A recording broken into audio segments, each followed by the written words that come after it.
वर्णानामर्थसङ्घानां रसानां छन्दसामपि मङ्गलानां च कर्तारौ वन्दे वाणी विनायकौ।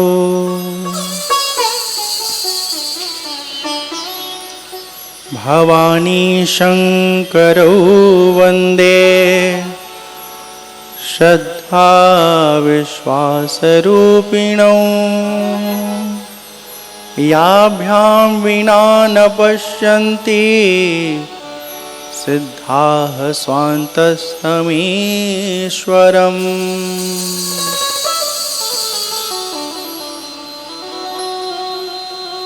वन्दे बोधमयं नित्यं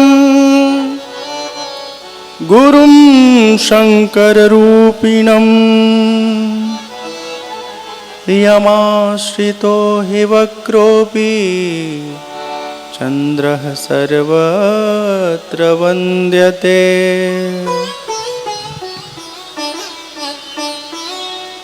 सीताराम गुणग्राम पुण्यारण्यविहारिणौ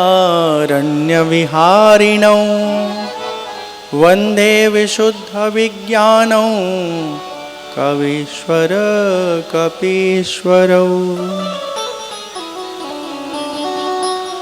उद्भवस्थितिसंहारकारिणीं क्लेशहारिणीं सर्वश्रेयस्करीं सीतां नतोऽहं रामवल्लभाम्। यन्मायावशवर्ति विश्वमखिलं ब्रह्मादिदेवासुरा यत्सत्त्वादमृषैव भाति सकलं रज्जौ यथा अहेर्भ्रमः। यत्पादप्लवमेकमेव हि भावाम्भोधे स्थितिर्षावताम् वन्देऽहं तं शेषकारणपरं रामाख्यमीशं हरिम्। नानापुराणनिगमागमसम्मतं यद् रामायणे निगदितं क्वचिदन्यतोऽपि स्वान्तसुखाय तुलसीरघुनाथ गाथा भाषानिबन्धमतिमञ्जुलमातनोति। हम सबके जीवन में कई बार कुछ ऐसे सवाल होते हैं जिनसे हम लगातार जूझ रहे होते हैं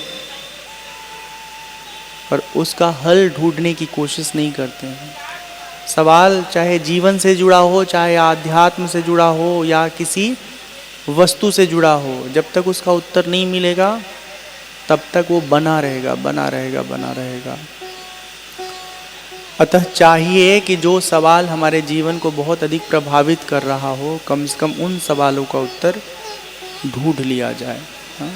भरद्वाज जी याज्ञवल्क्य जी से प्रश्न करते हैं, राम कौन है? राम कवन प्रभु पूछऊं तोहि, कहिए बुझाई कृपा निधि मोहि। आवाज साफ आ रहा है आप सबको?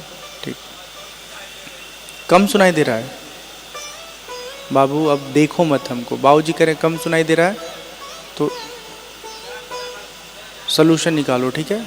हमको प्रॉपर मिल रहा है क्योंकि हमारे कान में स्पीकर लगा हुआ है, ठीक है?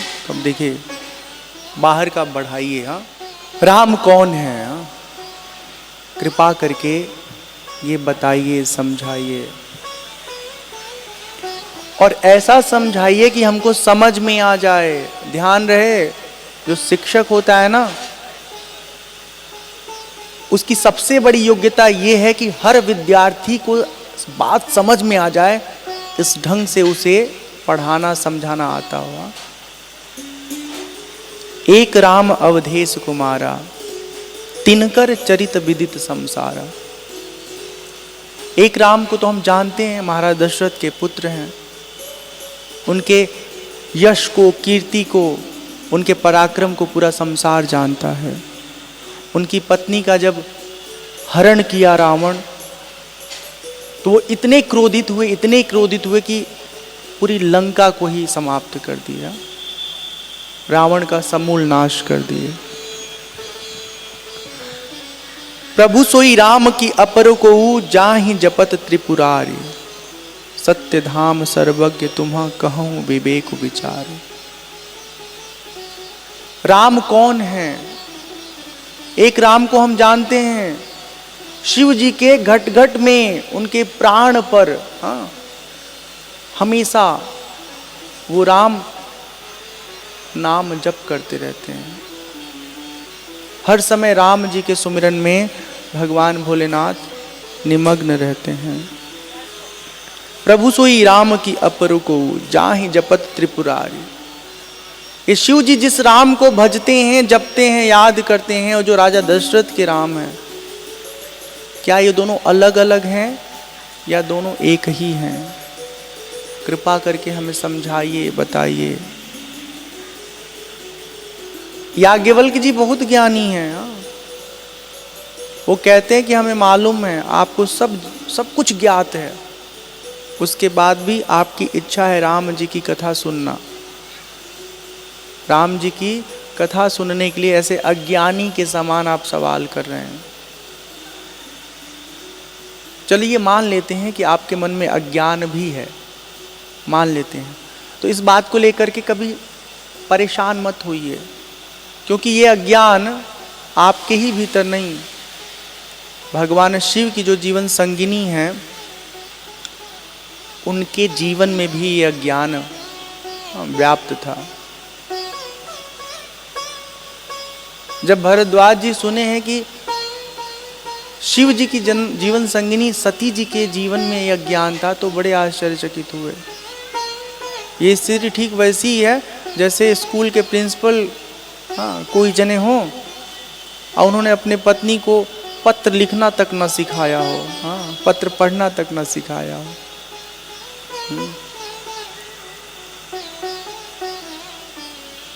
भरद्वाज जी कहते हैं, प्रभु वो पूरा प्रसंग सुनाइए, क्या हुआ, कैसे हुआ, सती जी को कैसे अज्ञान आ गया?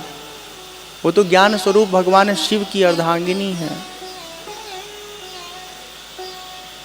भगवान राम की कथा सुनाते हुए वो पूरा प्रसंग सुनाते हैं, जब सती जी को मोह हुआ, भ्रम हुआ।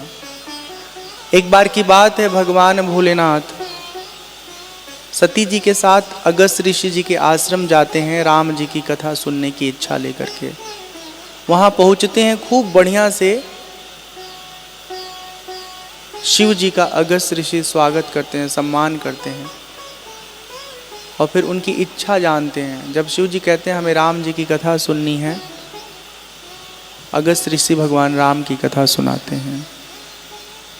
सती जी का मन लगता नहीं है, वो ध्यान से कथा नहीं सुन पाती हैं, इसलिए कथा के मर्म को भी नहीं समझ पाती हैं। कथा पूरी हो जाती है, भगवान शिव बहुत आनंदित होते हैं, बहुत सुखी होते हैं। अगस्त ऋषि को प्रणाम करके कैलाश पर्वत की ओर प्रस्थान करते हैं। सती जी साथ में, स्वयं सती जी साथ रहती हैं। कैलाश पर्वत की ओर जब जा रहे हैं भगवान भोलेनाथ, कुछ दूर आगे पहुंचते हैं तो दृश्य देखते हैं, सीता जी का रावण हरण कर लिया है। और जब कुटिया में राम जी लक्ष्मण जी आते हैं, जानकी मैया नहीं मिलती हैं, तो पेड़ों से, पौधों से, लताओं से सबसे पूछ रहे हैं राम जी, क्या आपने हमारी जानकी को देखा है? जब ये दृश्य भगवान भोलेनाथ देखते हैं तो उनके मन में विचार आता है कि इस समय जा करके भगवान से मिलना उचित नहीं होगा। भगवान लीला कर रहे हैं, ध्यान रहे, नीति है, समझदारी है। कोई व्यक्ति अगर अच्छा कार्य कर रहा हो, जरूरी कार्य कर रहा हो, डूब करके काम करने में लगा हो, उस समय उसको छेड़ते नहीं है, तंग नहीं करते हैं, नहीं तो फिर एक तो उसका काम खराब होता है, और अगर कहीं गुस्से में आ जाए तो फिर आपके लिए वो दिक्कत हो जाता है। हालांकि राम जी गुस्सा नहीं करते, लेकिन जिस कार्य को राम जी कर रहे हैं उस कार्य में शिव जी व्यवधान नहीं उत्पन्न करते हैं। मन ही मन भगवान शिव राम जी को प्रणाम करते हैं।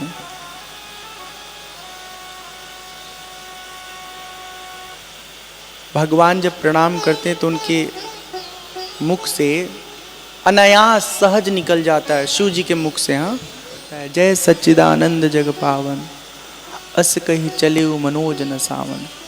हे सच्चिद आनंद भगवान आपकी जय हो। ये जो सच्चिद आनंद है ना, इसका मतलब समझिए क्या है इसका मतलब। जो सत्य है, जो चिद है, जो आनंद स्वरूप है, वो है परमात्मा। सत्य मतलब जो कभी ना बदले, हमेशा एक समान रहे। इस संसार में सिर्फ दो हैं, एक आत्मा एक परमात्मा, जो कभी नहीं बदलता। बाकी संसार की हर चीज बदलती है। आप घर बनाते हैं, एक समय के बाद वो धीरे धीरे धीरे धीरे खराब होने लगता है। आप पेड़ लगाते हैं, एक समय के बाद वो धीरे धीरे सूख करके गिर जाता है। हाँ, ये शरीर जन्म लेता है, एक काल के बाद ये शरीर धीरे धीरे धीरे धीरे शिथिल हो जाता है। हाँ, संसार की जो भी वस्तुएं हैं ना, जो भी चीजें हैं, वो एक समय दिखने में तो ठीक नजर आती हैं, लेकिन काल क्रम के प्रभाव में वो चीजें बेकार हो जाती हैं। पर आत्मा के बारे में विचार कीजिएगा। जो इस देह के भीतर आत्मा है ना, हम सब अपनी बात कर रहे हैं, वो कभी नहीं बदलता, वो हमेशा एक जैसा रहता है। जब से आप होश संभाले हैं, बचपन की बातें तो कई बार हमें याद नहीं रहती, घटनाएं हम विस्मृत कर जाते हैं, लेकिन याद कीजिए जब से आपको होश आता है अपने जिंदगी के बारे में, अपने बारे में, तब से लेकर आज तक कभी आपको लगा क्या कि हम पुराने हो गए? इतने वर्ष बीत गए, इतने कपड़े हमने पहन करके खराब कर दिए, कभी ऐसा लगा कि हम भी बड़े पुराने हो गए? कभी नहीं लगा। आज भी सुबह नहा धो के जब आदमी आईने के सामने कंघी करता है, गाल में क्रीम पाउडर लगाता है, ऐसे हम नहीं लगाते हैं, जो लगाता है उसकी बात कर रहे हैं। हाँ, कितना अच्छा लगता है। अच्छा, क्रीम पाउडर नहीं लगाते कोई बात नहीं, नींद अच्छी आ जाए, नहा धो के आदमी अपने बाल को कंघी तो करता ही करता है। हाँ, कभी नहीं लगा कि हम पुराने हो गए, नित्य नवीन अनुभव होता है। क्यों? आत्मा का स्वरूप है, आत्मा कभी पुरानी नहीं होती है। हाँ, संसार की चीजें पुरानी होती हैं, हम पुराने नहीं होते। ऐसे ही परमात्मा है। हाँ, हम और परमात्मा व्यवहार में भिन्न जरूर हैं, लेकिन तत्व दृष्टि से भिन्न नहीं है। जो जल होता है ना, जल, वो जो हाथ में होता है वो एक चुल्लू भर जल होता है, लेकिन वही जल जब गंगा जी में मिला देंगे तो गंगा जी हो जाता है। वो बारिश से टपकने वाली बूंद तो पहले बूंद होती है, लेकिन जब सागर में गिर जाती है, मिल जाती है, तो पूरी सागर हो जाती है वो। तत्व से देखोगे तो दोनों जल ही जल है। बस स्थिति प्रकृति जब देखेंगे, सामर्थ्य देखेंगे, तो एक सागर है जो सबको निगल जाता है, और एक बूंद है अगर मिट्टी पे पड़ता है तो न जाने कहाँ गायब हो जाता है। हाँ, ठीक है। जय सच्चिदानंद जग पावन, जग को पवित्र करने वाले सच्चिद आनंद स्वरूप परमात्मा आपकी जय हो। सत का मतलब समझ लिए, चिद ज्ञान स्वरूप जो है, जिसको जानने के लिए किसी और साधन की आवश्यकता नहीं पड़ती। जैसे एक किताब है, बिजली चली जाए तो उसमें क्या लिखा है पढ़ने के लिए आपको रोशनी चाहिए, टॉर्च लगाना पड़ेगा या दीपक जलाना पड़ेगा या बल्ब जलाना पड़ेगा।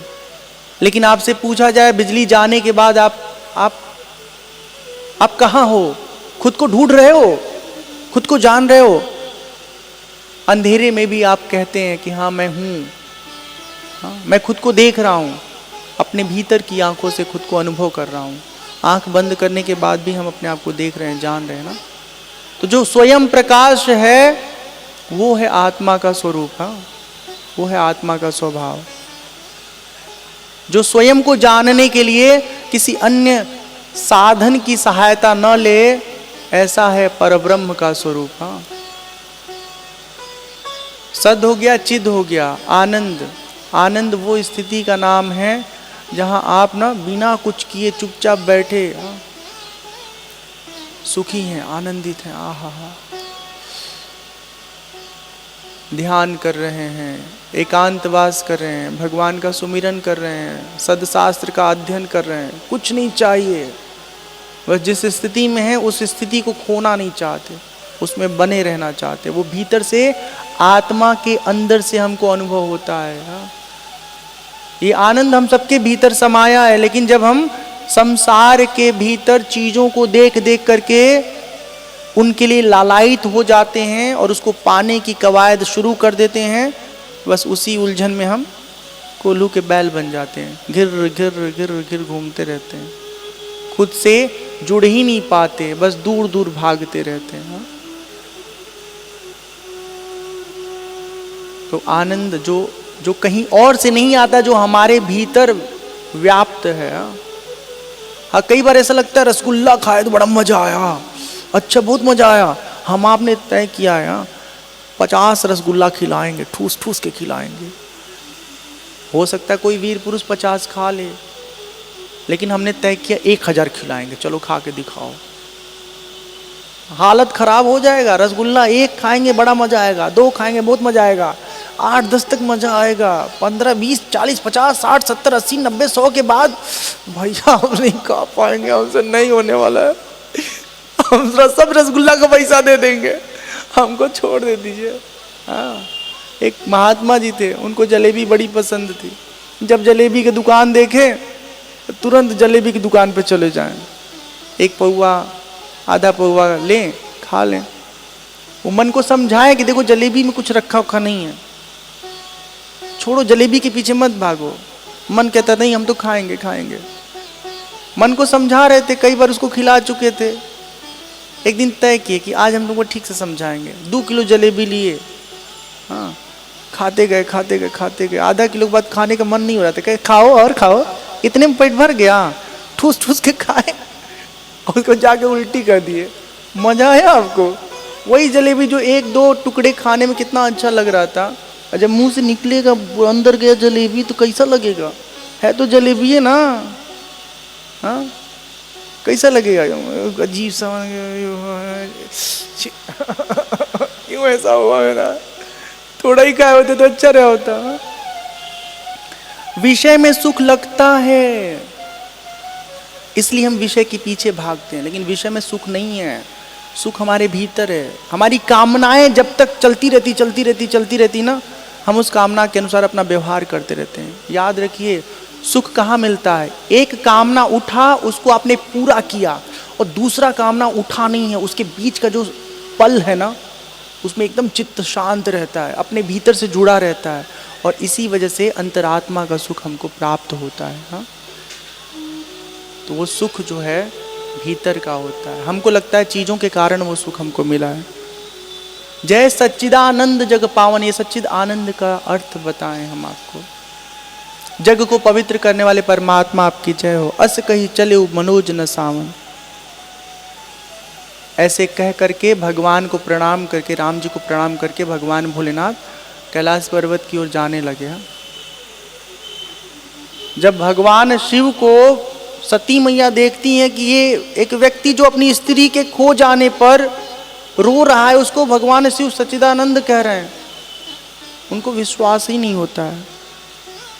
उनके मन में भ्रम आ जाता है। किसके मन में? सती जी के मन में, कि एक आदमी जो अपनी पत्नी के लिए रो रहा है, बिलख रहा है, उसको भोलेनाथ भगवान कह रहे हैं, सच्चिदानंद कह रहे हैं।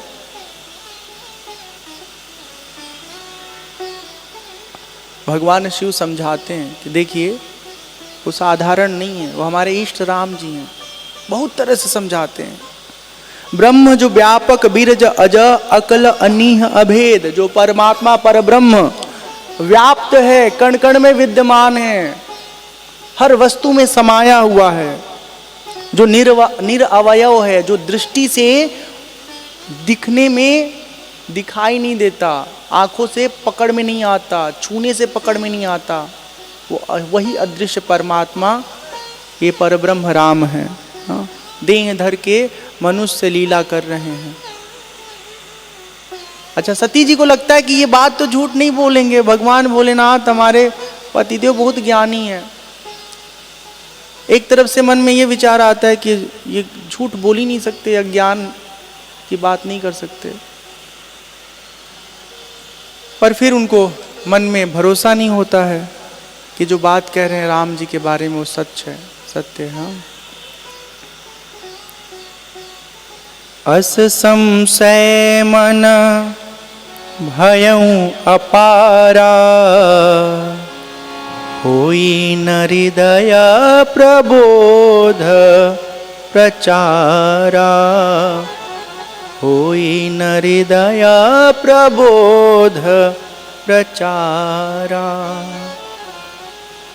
यद्यपि प्रगट न कहु भवानी, हर अंतर्जामी सब जानी, हर अंतर्जामी सब जानी। अपने मन के दुविधा को सती जी बताती नहीं, लेकिन भगवान भोलेनाथ सब जान जाते हैं। जब शिव जी जानते हैं कि सती के मन में संदेह है, तो मुस्कुरा के कहते हैं, हे सती, हमारी बात पर आपको भरोसा नहीं है? अरे वही राम है जिसकी कथा अगस्त ऋषि हमें सुनाए हैं। हमारे इष्ट हैं ये राम। सोई मम इष्ट देव रघुवीरा, सेवत जाहि सदा मुनि धीरा। अरे ये वही हमारे इष्ट देव भगवान राम हैं, जिनको अपनी आँखों में, अपने हृदय में बसाने के लिए योगी मुनिजन ध्यान करते हैं। अनेक प्रकार से समझाने की कोशिश करते हैं, पर सती मैया समझती नहीं है, समझ नहीं पाती। भगवान भोलेनाथ समझ जाते हैं कि परमात्मा की कोई माया है जो सती के मन को समझने नहीं दे रही है। कोई लीला करना चाहते हैं भगवान। याद रखिए, जीवन में कई बार ऐसा होगा कि अपने लोग हमें समझाएंगे और हम उस समय समझ नहीं पाएंगे, और फिर अपनी मनवाली करेंगे।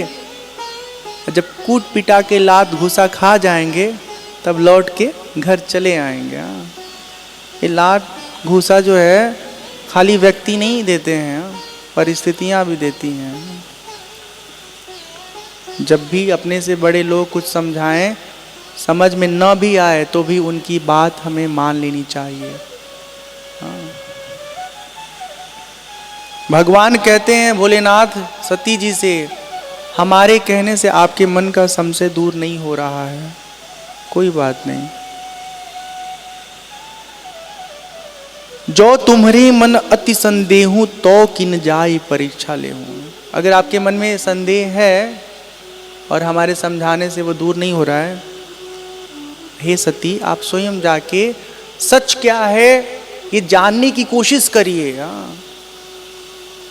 ठीक, सती जी को अनुमति मिल जाता है तो विचार करती हैं, हाँ ये तरीका ठीक है, जाके हम परख लेते हैं राम सचमुच ये परब्रह्म राम है या साधारण मनुष्य जैसे कोई है। यहाँ पर एक बहुत सुंदर चौपाई है, ये बहुत सुंदर चौपाई है। होई हही सोई जो राम रचि राखा, होई हही सोई जो राम रचि राखा, को करी तारा का बढ़ावई शाखा, अस कही लगे जपन हरि नामा, गई सती जहाँ प्रभु सुख धामा। अस कही लगे जपन हरि नामा, गई सती जहाँ प्रभु सुख धामा। होई है सोई जो राम रचि राखा। अरे बहुत दिमाग लगाते हैं, ये करेंगे वो करेंगे, ऐसे करेंगे वैसे करेंगे। अपने की इधर से कुछ होता नहीं है। अपने हक में सिर्फ एक चीज है, जानते क्या? सिर्फ एक चीज है कि जो सही रास्ता है उस पर अपने से जो बड़े लोग हैं उनका मार्गदर्शन प्राप्त करके चलते जाएं, चलते जाएं, चलते जाएं। मंजिल तुरंत मिल जाएगी इसका कुछ नहीं मालूम, न जाने कितनी लंबी दूरी तय करनी है हमको। अगर मंजिल ना मिले तो बहुत घबराना नहीं चाहिए, बस चलते रहना, चलते रहना, चलते रहना। इस जन्म में नहीं तो किसी दूसरे जन्म में, दूसरे में नहीं तो तीसरे में, तीसरे नहीं तो चौथे में, कहीं तो मंजिल मिलेगी। लेकिन तब जब सही सफर पे चलेंगे, सही राह पे चलेंगे। हाँ, धन कमाने के लिए, संसार का वैभव इकट्ठा करने के लिए। यदि हम सोचेंगे कि कोई भी रास्ता चुन करके सब कुछ हासिल कर लें, तो हो सकता है संसार की चीज़ें तो सब हासिल हो जाएं, और उससे हमारा परमार्थ कभी नहीं संवरेगा, कभी सफल नहीं होंगे हम अपने आध्यात्मिक उन्नति में। आध्यात्म के रास्ते पर, भक्ति के मार्ग पे वही व्यक्ति सफल होता है जो निष्कपट होकर के जिंदगी जीता है। जो छल प्रपंच, लूट खसोट में लगे हुए लोग हैं, उनका हृदय कभी शुद्ध होएगा ही नहीं। सबसे पहली शर्त है आध्यात्म में उन्नति का, अंतःकरण शुद्ध होना चाहिए। भगवान एक जगह कहते हैं, निर्मल मन जाना सो मोहि पावा, निर्मल मन जाना सो मोहि पावा, मोहि कपट छल छिद्र न भावा, मोहि कपट छल छिद्र न भावा, मोहि कपट छल छिद्र न भावा। निर्मल मना, जिसका मन शुद्ध होगा ना, सुंदर होगा, वो हरि को पा लेगा। और जो इधर उधर अपना दिमाग खराब करेगा, अपना हृदय खराब करेगा, उसको कई जन्म लगेंगे शुद्ध होने में। ठीक, तो सारा प्रयास ये होना चाहिए कि जीवन ऐसा हो कि हम जो भी कुछ कर रहे हैं उसकी वजह से हमारे मन में तनाव ना आए। जैसे मान लीजिए घर में मेहमान आ गए और घर में बहुत पैसा नहीं है, अभाव है, संकट है, आर्थिक चुनौतियां हैं, तकलीफें हैं, तो जवन भी है चटनी रोटी बना के खिला दो मेहमान को। अगर उनको अच्छा लगता है तो उनको आश्रय दीजिए, उनको अपने घर में जगह दीजिए। और चटनी रोटी उनको खा के अच्छा नहीं लग रहा है, उनको रसमलाई खाना है, तो धीरे से निकल लेंगे, सीताराम। अब पता चला दुकानदार के पास गए, भैया मेहमान आए, आधा किलो पनीर दे दीजिए, और ये दे दीजिए, वो दे दीजिए, कर्जा लेके मेहमान नवाजी करिए, वो खा के रफू चक्कर, और आप कर्जा भरते रहिए। और इसे आदत रहेगा तो टपकते रहेंगे और कर्जा ले लेके मेहमान नवाजी करते रहिए। हमारे परिचित एक बाबूजी अब नहीं रहे संसार में, उनके घर कोई भी बड़ा से बड़ा आदमी जाता था ना, तो भेली समझते ना, हम लोग तो यूपी के रहने वाले हैं, मिठा गुड़ छोटे छोटे से टुकड़े कटवा के रखे रहते थे, प्लेट में वही आता था, पीते थे लोग, खाते थे लोग। मतलब पानी पीते थे गुड़ खाने के बाद। अब बाद में कुछ अगर मौसम के हिसाब से, संजोग से, कोई रसमलाई है, रसगुल्ला है, लालमोहन है, लड्डू है, पेड़ा है, वो भी लाते थे। तो ये हुआ कि ऐसा क्यों करते हैं आप? तो कहते देखो, पहला जो स्वागत है ना, वो अपने ऐसी स्थिति के अनुसार करो कि कभी बिगड़े ही ना। और है तो खिलाएंगे, नहीं है तो कर्जा लेके थोड़ी ना खिलाएंगे। हम सबकी जिंदगी इसलिए बहुत मुश्किल वाली होती जा रही है कि हम दिखावे में पड़े जा रहे हैं। उनकी बात तो हमको ये चाहिए, उनको ये तो हमको भी ये चाहिए। ये सब नादानी है, ना समझी है। होई है सोई जो राम रचि राखा, को करी तर्क बढ़ावई शाखा। हम ये बता रहे थे कि जो हमारे मार्गदर्शक हैं, हमसे श्रेष्ठ जन हैं, हमारे अभिभावक हैं, उनसे परामर्श लेकर के अपनी जिंदगी सही रास्ते पर चलाते रहिए। और जब ऐसा हम नहीं करते हैं तब हम बहुत कष्ट और परेशानी से जूझते हैं। कई बार ऐसा होता है कि हम सब अच्छा करें फिर गड़बड़ हो जाता है। क्यों ऐसा होता है? खैरात में ना तो सुख मिलता है ना ही दुख मिलता है, सब कर्म फल है। जो जैसा करता है वैसा उसको मिलता है। अब एक लड़का है जो बीए, बीकॉम, बीएससी करने के बाद 1 साल मेहनत करता है और आईएएस बन जाता है, आईपीएस बन जाता है। दूसरा 3 साल मेहनत करता है, फिर आईएएस आईपीएस बन जाता है। चौथा 4 साल तक घिसता पिटता मेहनत करता है, नहीं बन पाता है। ठीक है, जो बन जाता है ना, उसका अपना अध्ययन है, मेहनत है, परिश्रम है, और पूर्व जन्म के कर्मफल भी हैं कि इसको इस तरह का सुख मिलना है। जिसको नहीं मिल पाई सफलता, उसका अपना कुछ कर्मफल रहा है। कई बार बहुत योग्य होने के बाद 1 नंबर, आधा नंबर से बच्चे छूट जाते हैं। अच्छा चलो ये बात छोड़ देते हैं, बच्चा जन्म लेता है ना माँ के पेट में, तो वो जो बच्चा जन्म लिया है वो कौन सा कर्म किया है कि एक बच्चा को अच्छा घर मिला, सब कुछ से संपन्न घर मिला, और दूसरे बच्चा को झुग्गी झोपड़ी वाली अम्मा मिली। अम्मा तो अम्मा है, अम्मा के ऊपर का कटाक्ष नहीं कर रहा हूं मैं, लेकिन उसकी परिस्थिति बताओ, वो दूध के लिए संघर्ष कर रही है, हमारे बाबू को ठंडी न लग जाए। और दूसरा का बाबू के पास इतना सामान है कि बाबू उठा के फेंक रहे हैं छत से। बच्चा कुछ नहीं किया है, फिर भी उसके जीवन में जो ये भिन्नता है वो क्यों है? वो पूर्वकृत कर्म है, पूर्व जन्म का कर्म फल है। ठीक है, इससे ये बात समझ लेना है कि जो पहले किया है उसका फल अच्छा मिला है, आज अच्छा करेंगे तो आगे भी अच्छा होगा। सोचो ये बात समझ में आ जाए तो कोई गड़बड़ काम करेगा? सब अच्छा लोग करेंगे, अच्छा करेंगे तो परिणाम अच्छा होगा।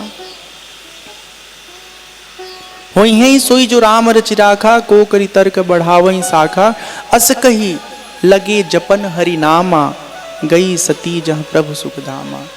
भगवान शिव एक वट वृक्ष के नीचे बैठ करके ध्यान करने लगे, राम जी का सुमिरन करने लगे, और सती जी कहाँ गई?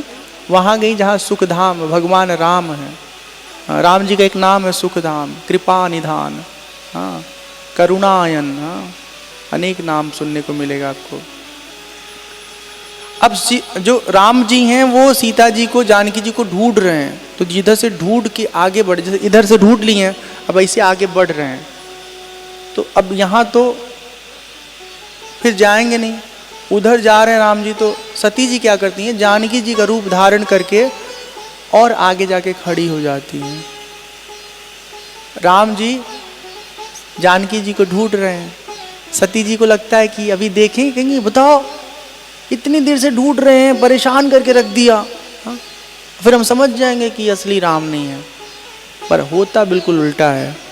क्या होता है? जोरी पानी प्रभु कीन्हा प्रणामू, पिता समेत लीन्हा निज नामू, कहूँ बहोरी कहाँ वृष के तू, विपिन अकेली फिरहूँ के ही हेतु, विपिन अकेली फिरहूँ के ही हेतु। राम जी अपना परिचय अपने पिता के नाम को जोड़ कर देते हैं। कुछ ऐसे भी राज्य हैं जहाँ पर पुत्र जब नाम लिखते हैं तो आगे पीछे अपने पिता का नाम जोड़ते हैं, और अब तो नया चलन शुरू हुआ है, अब पिता का नाम अपने मेहरारू का नाम लोग लिखते हैं। हाँ, पति ऐसा कम करते हैं, अच्छे पति कोई होंगे वही करते होंगे, लेकिन पत्नियां ऐसा करती हैं, अपने पति का नाम पीछे लिख देती हैं। पत्नी को भी चाहिए कि अपने पति के नाम के साथ अपना नाम चिपका देना, ताकि सबको पता चले कि इनकी दुल्हन घर में बैठी हुई है। हाँ, आजकल बहुत बवाल हो रहा है, बहुत ज़्यादा बवाल हो रहा है। सब जो संस्कार है, जीवन का जो एक मर्यादा है, जो रिश्तों के प्रति एक ईमानदारी है ना, वो धीरे धीरे इतनी कम हो गई है। भरोसा करना बहुत कठिन है। दुनिया की बात छोड़ो, अपने लड़का पर भरोसा नहीं कर सकते। जिस लड़की को प्यार से खिला के कुदा के पाल पोस के बड़ा करते हैं,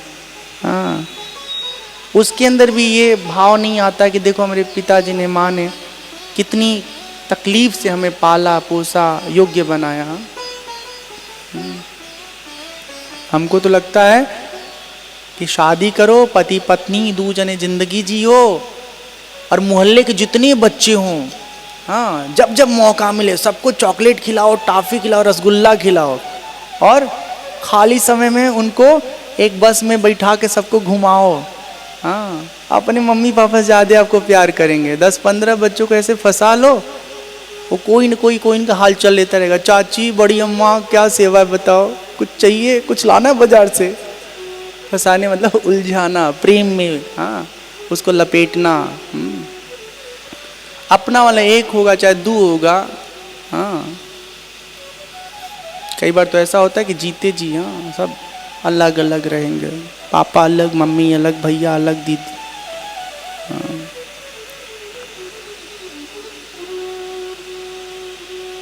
ये बात हम कहाँ से कह दिए?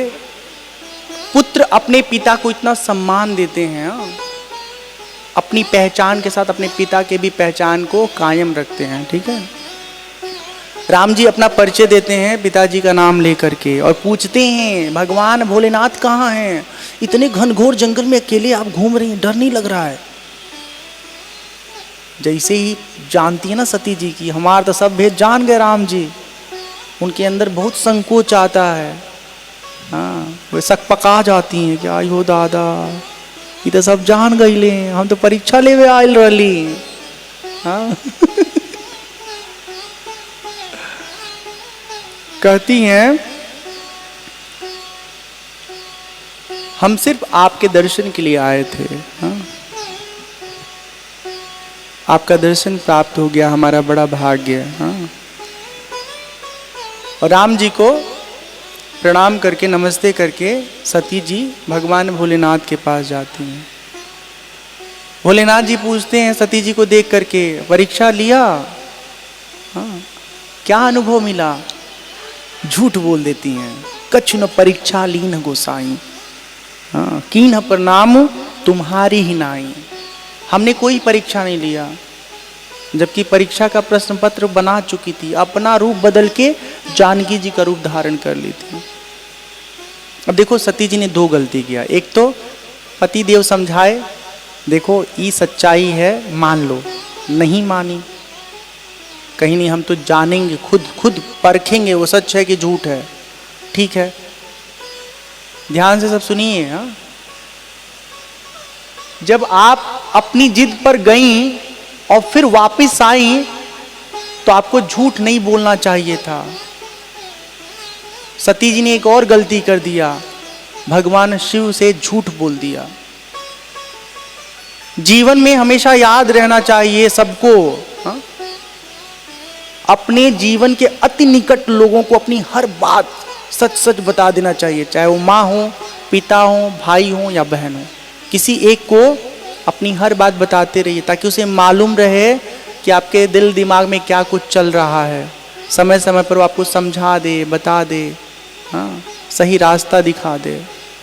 आज कहानी ये है कि हम अपनों को जीवन में महत्व नहीं देते हैं और बाहर वालों से दिल लगाए घूमते रहते हैं। हाँ, अपनी अम्मा अपनी पापा जो है ना वो उतने अच्छे नहीं लगते हैं जितना कि बाहर के लोग अच्छे लगते हैं। अंकल जी, भैया जी, ऑफिस वाले बॉस, सबके लिए समय है, अपनों के लिए हमारे पास समय कम होता जा रहा है। कछु न परीक्षा लीन गोसाई। हाँ, जब ये झूठ बोलती हैं तो भगवान, वो तो अंतर्यामी है भोलेनाथ, कहती आप जो बोले हैं वो झूठ हो ही नहीं सकता, तो परीक्षा लेने की क्या जरूरत है। भगवान शंकर आंख बंद करते हैं और अपने दिव्य दृष्टि से सारी घटना को वो प्रत्यक्ष देख लेते हैं। जब प्रत्यक्ष देख लेते हैं तब उनके मन में एक बड़ा विरह आता है।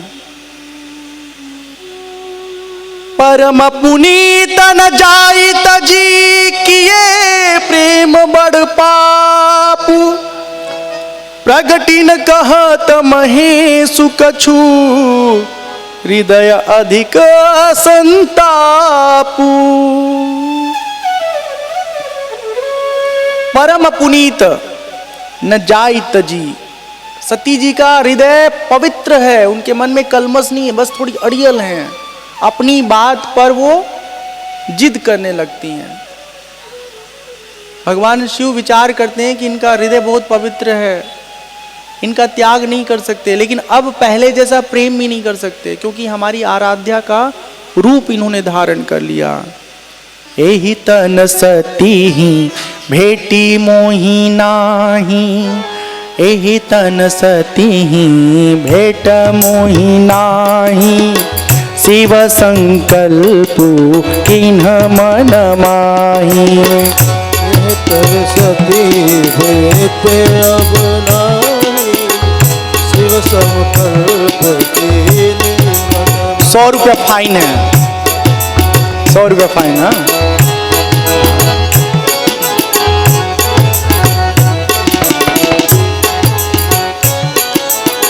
एहि तन सती भेट मोहि नाही, शिव संकल्प किन्ह मन माही।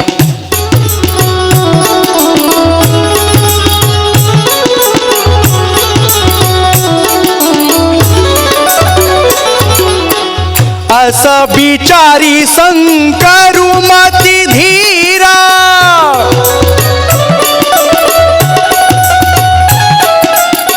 अस विचारी शंकरु मति धीरा, अस विचारी चले भवन सुमिरत रघुबीरा, चले भवन सुमिरत रघुबीरा। चलत गगन भय गिरा सुहाई, जय महेश भली भगति दृढ़ाई।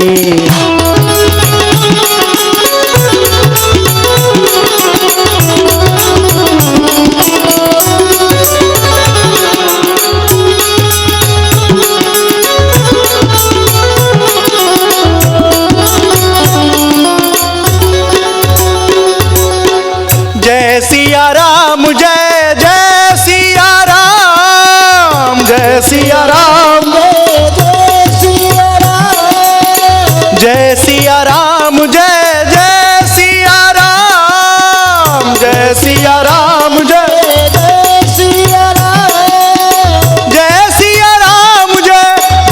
सिया राम, जय सिया राम, जय सिया राम, जय जय सिया राम, जय सिया राम, जय जय सिया राम, जय सिया राम, जय जय सिया राम, जय सिया राम, जय जय सिया राम, जय सिया राम, जय जय सिया राम।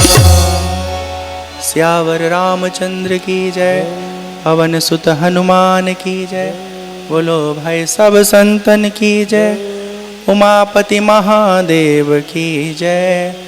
जय जय सीताराम, जय जय राधे श्याम।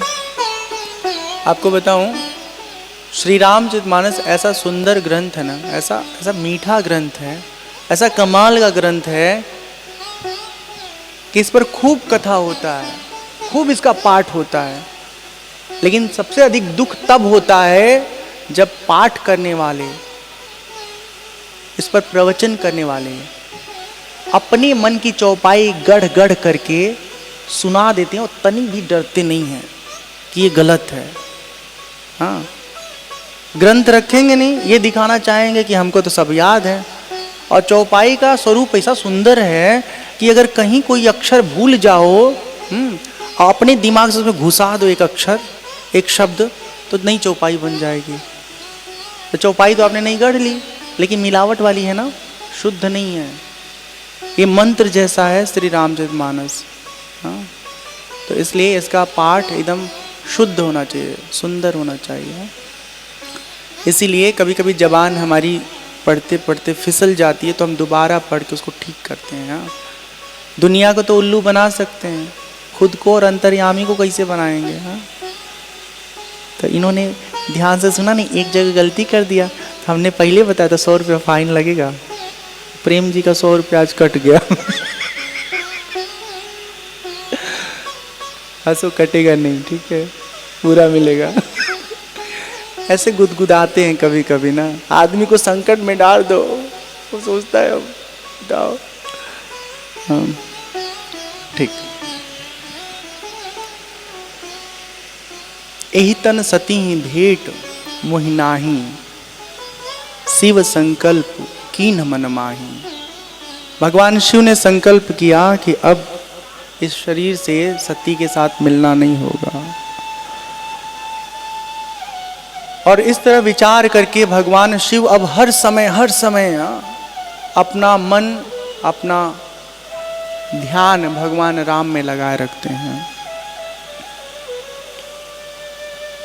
सती जी को ये बात अनुभव में आ जाता है कि कुछ तो हुआ है। बार बार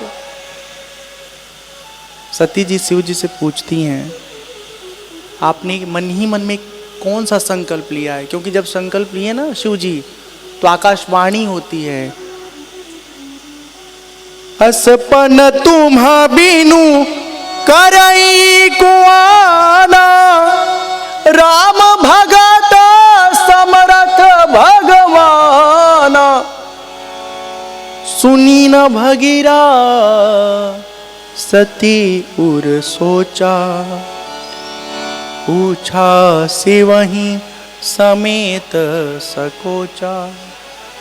तुम बिनु करई कुआना, राम भगत समर्थ भगवाना। आप ऐसे भगवान राम के सामर्थ्यवान भगत हैं जो आप ही ऐसा निर्णय कर सकते हैं कि अब से हम अपनी दुल्हन को दुल्हन जैसा नहीं देखेंगे। हमारी आराध्या का रूप धारण कर ली हैं, अतः अब उनसे हम दूर रहेंगे। पहले जैसा प्रणय व्यवहार नहीं करते हैं भगवान भोलेनाथ। सती जी को सुनाई देता है कि कोई संकल्प लिया है, बार बार सवाल करती हैं पर शिव जी बताते नहीं हैं। यहाँ एक बहुत सुंदर चौपाई है, बहुत सुंदर दोहा है, सोरठा।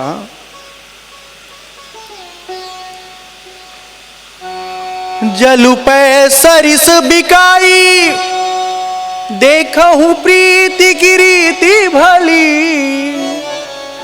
बिलग होई रसु जाई, कपट खटाई परत पुनी, कपट खटाई परत पुनी, कपट खटाई परत पुनी। जल जो नल से निकलने वाला होता है ना, जल पानी, और पय मतलब जो गौ मैया के थन से निकलता है, दुग्ध। ये जल और पय दूध की ऐसी दोस्ती है कि जब पनिया दूधवा में जाके मिल जाला, तो पनिया का कीमत दूध के बराबर हो जाला, हो ना जाला। हर घर में 1 लीटर दूध में 100 ग्राम जल तो मिल के आवते बा आजकल।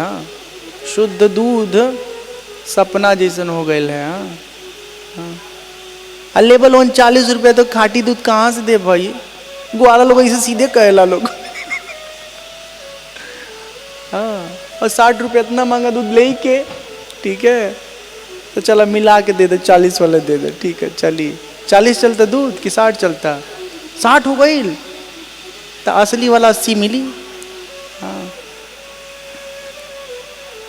तो पानी और दूध की दोस्ती देखो कि अगर 1 किलो दूध में 900 ग्राम दूध में 100 ग्राम पानी मिल जा तो आँखी से देख ले नहीं समझ में आएगी पानी है कि दूध है। हाँ, जब दूध निकालत हो के समझ में आ जाए कि तनी तनी पानी बा। सामान्य मनी के कहाँ बुझाई। हाँ, अगर केहू सोचे कि चलो चलनी से छान के दूधवा ले ले, पनिया निकाल के दे दी, ग्वाला कहीं था दाम दूध नहीं बेचवा, हम अपन दूध ले जाते।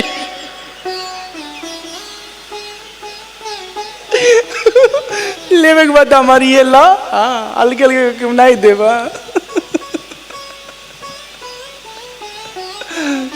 ठीक है, तो पानी और जल की दोस्ती देखो कितनी अच्छी है कि दूध का कीमत हो जाता है उस जल का दूध में मिलने से। ऐसे ही जब हमारे जीवन में कोई अच्छा दोस्त होता है, काबिल दोस्त होता है, योग्य दोस्त होता है ना, तो हमारी भी कीमत ठीक वैसी ही हो जाती है। हाँ, अगर मान लिया आपका दोस्त कोई बहुत बड़ा आदमी है, खूब धनवान आदमी है, कृष्ण कन्हैया लाल जैसा है, फिर कोई जीवन में तकलीफ रहेगी। और उसे पता चलना चाहिए हमारे संगतिया को, हमारे मित्र को कोई कष्ट आएगा, जाओ, ऐसे फूक मरने से कुछ नहीं होता है। ठीक है, चेक काट के देना पड़ता है। हाँ हाँ, ठीक है, तो वो दे देगा। ठीक है, जिंदगी में अच्छे दोस्त जब होते हैं तो बहुत बल मिलता है चुनौतियों से लड़ने में। ठीक है, जलु पै सरिस बिकाई, देखूं प्रीति की रीति भली। अब असली बात सुनिए, बिलग होई रसुजाई, कपट खटाई परत पुनी। कपट मतलब खटाई। वही दूध पानी में अगर केहू नींबू गड़ दिहल से, दूध भैया अलगे पानी भैया अलगे।